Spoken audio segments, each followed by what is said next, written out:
پہاڑی زبان میں اپڈیٹ سنیے۔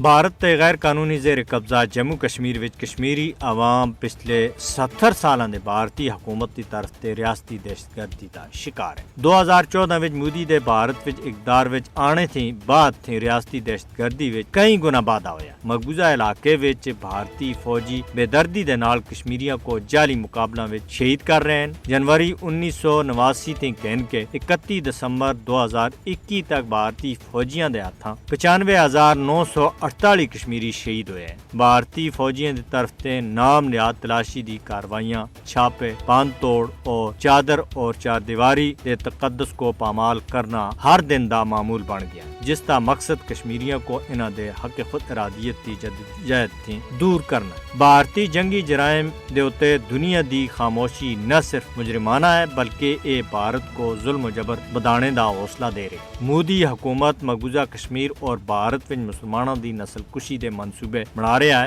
جس دے بارے وچ روانڈا دی نسل کشی دی پیشن گوئی کیتی جا رہی ہے، اور ماہرین سن خبردار بھی اس سے پہلا کیتا ایسا کہ بھارت وچ مسلمانوں دی نسل کشی دی تیاریاں کیتی جا رہی ہیں۔ جینوسائیڈ واج تے بانی سن مسلمان مخالف حالات کو روانڈا دے واقعات نے تشبیح دے دیتی ہے۔ جینوسائیڈ واج دے بانی دا آخنا ہے کہ مودی دی قیادت وچ بھارت مسلمانوں دے واسطے خطرناک ملک بن گیا۔ انہاں سن باندھے طور دے اتے آخیا ہے کہ بھارت تے نال نال مقبوضہ کشمیر وچ بھی مسلمانوں دی نسل کشی دے منصوبے بنائے جا رہے ہیں۔ بھارت وچ دائیں بازو دے ہندو انتہا پسنداں سن حال ہی وچ ہری دیوار وچ منعقد ایک تقریب وچ مسلمانوں دی نسل کشی دا مطالبہ کیتا ہے۔ مودی دی طرف تے پھیلایا جا رہا انتہا پسند ہندوتوا نظریہ جڑا ہے وہ علاقائی امن دے واسطے بہت زیادہ خطرہ بن چکیا ہے، اور دنیا کو بھارت اور مقبوضہ کشمیر وچ مسلمانوں دی نسل کشی دے متعلق رپورٹس دا سنجیدگی دے نال نوٹس کرنا چاہیے۔